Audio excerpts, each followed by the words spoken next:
E aí galerinha, beleza?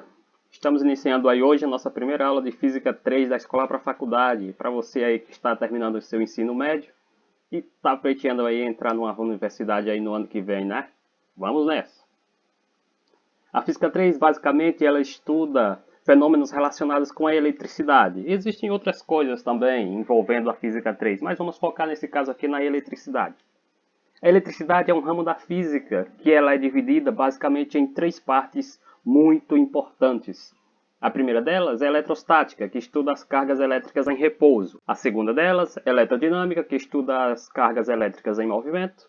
E a terceira delas, uma das mais importantes mesmo, que é o eletromagnetismo. Muita gente já deve ter escutado essa palavra. O eletromagnetismo, que é aquela área que estuda a relação entre os dois campos, o campo elétrico e o campo magnético. A eletrostática, basicamente, ela é formada pela teoria atômica moderna. Aquela lá que quando nós estudávamos no nono ano, no primeiro ano, o professor perguntava quais são as partículas elementares de um átomo. Lembra? Elétrons, prótons e nêutrons. Muito bem. Então, eles descobriram que dessas três partículas elementares, duas delas tinham cargas elétricas. Uma delas tinha carga elétrica positiva e a outra tinha carga elétrica negativa. Eles resolveram então adotar o seguinte: vamos dizer que as cargas positivas vamos chamar elas de próton e as cargas elétricas negativas vamos chamar elas de elétrons. E aquelas obviamente que não têm carga nenhuma, que era desprovida de carga, chamaram elas de nêutrons. A carga elétrica nada mais é do que uma propriedade existente dentro dessas partículas. É essa propriedade aí, galera, que faz com que essas partículas fiquem interagindo entre si. Eles constataram que essa interação ocorria de algumas maneiras semelhantes, de algumas maneiras repetitivas. Eles começaram a fazer experimentos e estudos e chegaram na seguinte conclusão. Falava-se o seguinte: cargas elétricas de mesmo sinal, elas se repelem, ou seja, elas se afastam. Já as cargas elétricas de sinais opostos, elas se atraem. Lembra daquele ditado que fala, os opostos se atraem? Atualmente está ficando estranho. Mas, falando de física 3, os opostos se atraem e de mesmos sinais elas se repelem. Tu pode observar aí nesses três exemplos aí. A carga elétrica dentro de um próton ou de um elétron, ela tem o mesmo valor que foi adotado pelo Sistema Internacional de Medidas. A única diferença é que esse valor no próton ele é positivo e esse valor dentro do elétron ele é negativo. O valor é de 1,6 vezes 10 elevado a menos 19 Coulomb. Exatamente isso aí que tu está observando. De maneira geral, nós podemos dizer que os corpos são formados por uma quantidade imensa de átomos. Como a carga de cada átomo ela é nula, então a carga elétrica total de um corpo também podemos dizer que ela também será nula. Então nós podemos dizer que um corpo ele está neutro. Nós podemos dizer que um corpo estará eletricamente neutro da seguinte forma: o número de elétrons é igual ao número de prótons.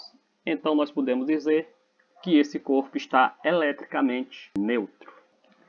A quantidade de carga elétrica presente em um corpo, ela pode ser calculada da seguinte forma: que é a quantidade de carga elétrica, vai ser igual ao número de elétrons em excesso ou em falta no corpo, vezes o valor do elétron. Nós temos aqui que é 1,6 vezes 10 elevado a menos 19 coulombs. Por exemplo, um corpo está eletrizado com 1 coulomb, apenas 1 coulomb.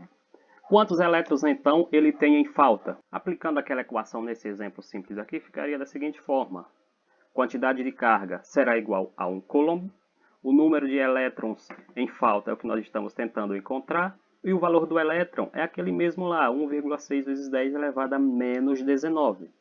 Aplicando aquela regrinha básica da matemática que fala que quem está multiplicando passa dividindo, lembra-se disso? Então ficará 1 dividido por 1,6 vezes 10 elevado a menos 19. O resultado final dessa equação aqui seria esse aqui, ó. Então nós podemos dizer que o número de elétrons em falta será igual a 6,25 vezes 10 elevado a 18 elétrons. Beleza? Tu pode observar que 1 coulomb, na verdade, é uma quantidade muito grande de elétrons. 6,25 vezes 10 elevado a 18 elétrons. Imagina só, esse 18 aqui é aquela quantidade de casas ali que a vírgula tem que andar para a direita, lembra? Então, na verdade, isso aí seria um valor, um coulomb, seria um valor aproximado de 6 quintilhões de elétrons. É uma coisa absurda, não é?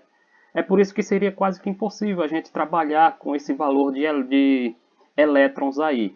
Então, seria praticamente impossível manter essa quantidade de carga sob controle, caso estivesse, por exemplo, concentrado em uma única região. Por isso que a partir de agora nós iremos utilizar apenas os submúltiplos. Como assim submúltiplos? Ah lá, submúltiplos. 1 milicoulomb vai ser 10 elevado a menos 3 coulombs. 1 microcoulomb, 10 elevado a menos 6. 1 nanocoulomb, 10 elevado a menos 9. E 1 picocoulomb, 10 elevado a menos 12 coulombs. Então, a partir desse momento, gostando ou não, nós iremos trabalhar muito com a base 10 aí. Ó. Na dúvida, é só pergunta aí que a gente explica como é que se faz isso, beleza? Na dúvida, pergunta aí que nós já tô com a segunda aula, a continuação aí, já para enviar aí. Então só iremos continuar aí quando todos aí estiverem 100% aí nessa questão.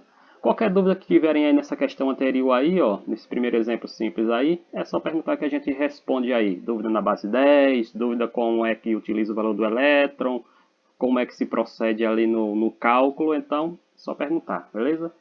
Valeu!